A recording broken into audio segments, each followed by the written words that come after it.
How much water do you think you use on a daily basis? Take a guess.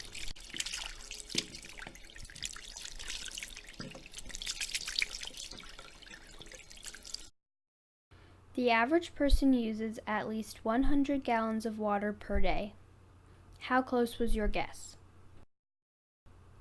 We use the most water washing our hands, brushing our teeth, taking a shower, and flushing the toilet.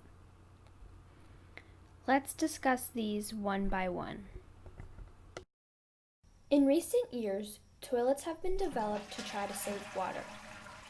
Low-flush toilets are now required by law to be installed in homes and commercial properties. Other terms for low-flush toilets include low-flow and high-efficiency toilets. Low-flush toilets reduce water significantly, down from 6 gallons of water to 1.6 gallons of water per flush. When you flush your low-flow toilet, you use 1.6 gallons of fresh, clean, and drinkable water. The clean water that has been sucked up from our watershed gets treated to make it safe for drinking. Then it goes straight into our toilets, and once it gets flushed, it goes straight to the water reclamation plant, where it has to be treated all over again. Do we really need clean water to flush our waste down our toilets? Personally, I don't think so. We wash our hands after we go to the bathroom, right? We use about 1.4 gallons of water to wash our hands. What if that same hand-washing water drained into our 1.6 gallon toilet tank and was stored there ready for the next flush? Several manufacturers make toilets with integrated hand basins. These toilets save water because you use the water that you would wash your hands with to flush the toilet. After you flush the toilet, clean water comes into the sink on top of the toilet and then goes straight into the tank, and it will be flushed with the next cycle. The water that comes into the sink over the toilet is cold, however, it is not necessary to use hot water to wash your hands. Temperatures as low as 40 degrees Fahrenheit can get hands clean. One manufacturer, Sink Positive, makes a basin that can be installed on top of the toilet tank. Several vendors sell the Sink Positive retrofit, and I bought one for $129. However, when I tried to install it, I found that the basin top did not fit over my toilet tank. So be sure you measure your existing toilet tank before purchasing the Sink Positive model. There are videos on YouTube describing how to retrofit your toilet do-it-yourself style. If it is just you and your family at home, you might want to consider not flushing the toilet after every use. A lot of people question, is it better to take a shower or a bath? A bath uses about 30 gallons of water, depending on the size of your tub. A low-flow shower head uses about 2 gallons a minute, or 20 gallons for a 10-minute shower. A standard shower head uses 2.5 gallons a minute, or 25 gallons for 10 minutes. According to these calculations, a shower is better as long as you keep it under 10 minutes. If you feel like taking a longer shower, then a bath might be a better option. It is possible to wash our hands with cold water, but who wants to take a cold shower? We waste a lot of water in the shower when we are waiting for the water to heat up. Did you know that there is a low-flow shower head available that runs the water until it reaches 95 degrees and then it will shut off? Then when you are ready to get into the shower, you just pull the string and the water will come out of the head at 95 degrees. Although this shower head is saving some water by shutting off, there is still a lot of clean, good, usable water that runs unnecessarily down the drain. Why not simply place a bucket under the running faucet and collect the cold water and using that water for cooking, cleaning, or watering your garden? Putting aerators on your faucet is one of the cheapest and easiest ways to conserve water. Aerators will help reduce the amount of water that comes out of the faucet when the water is flowing. Aerators are little mesh discs that screw onto the bottom of the water spout. These will also help you save money because the less water you use, the more money you save. To test the amount of water faucet aerators save, I measured how much water came out of the faucet without an aerator and then how much water came out with an aerator. For both trials, it was a timed test of 5 seconds.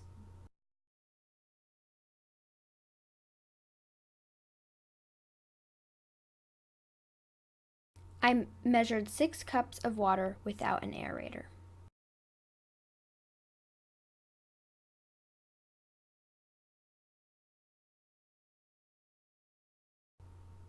I measured 3 cups of water with an aerator. When you compare these numbers, you see that by using an aerator, I saved 3 cups, 50%. This adds up when you look at water usage reflected on quarterly water bills. My spreadsheet quantifies savings for hand washing only. Think of other ways you use water from a faucet. Think of ways that water is not collected and measured, since an aerator won't affect the amount of water in a drinking glass, for example. A glass of water holds 8 ounces with or without an aerator, no matter how fast the water comes out. However, the water being used while brushing your teeth, shaving, or dish rinsing or washing is not always collected, and the aerator will help reduce the amount of water being used. Knowing that you reduce your hand washing water by half and your overall water usage by 6%, how much more water can you save with an aerator? I interviewed my uncle who has set up a system to recycle the water from the dehumidifier in his house. In the warm months when you need cool air, the dehumidifier sucks all of the humidity out of the air as part of the air conditioning process. The humidity that is removed from the air is in liquid form and is collected in a tube and is usually emptied into the drain. This water is perfectly clean. Another option rather than putting the water down the drain is to save the water so it can be used in the garden, for example. Right now, there is no easy technology in place to redirect the water.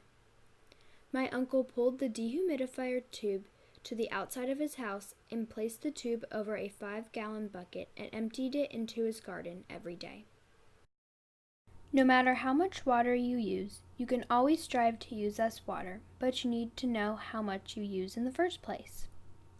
There are many tools that are available that you can use to measure water. There are meters. You can also take surveys to estimate how much water you use on a daily basis. There is a very good and informative one on the United States Geological Survey website. And then the easiest way to know exactly how much water you use is your quarterly water bill. Rain and sprinkler water too that is not captured by grass and gardens or rain barrels runs off onto streets and sidewalks and down the drain as well. This water is often dumped back into local streams and eventually ends up in the ocean. This water doesn't disappear, it becomes displaced and is leading to dangerously low aquifers. Aquifers are fresh water underground reservoirs that are part of local watersheds. According to Todd C. Frankel's June 17, 2015 Washington Post article, more than half of the Earth's 37 largest aquifers are being depleted. Because underground aquifers supply 35% of the water used by humans worldwide, aquifers are a precious and dwindling resource. It was this article that inspired me to study water conservation and to select a few simple water conservation techniques that we can all do daily in our homes. All these ways that I have just discussed, low-flow toilets, low-flow shower heads, sink aerators, and recycled dehumidifier water, are easy to do and fairly cheap to install. However, a couple of these may be easier for some households, others may be more cost-effective. However, one of these methods is both very easy and extremely cost-effective. Which one do you think it is? Aerators.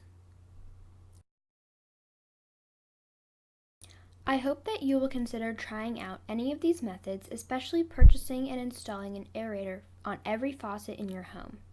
Saving or reducing one drop of water helps, especially if 100 people, 1,000 people, 1,000,000 people care enough to reduce, reuse, and recycle their water.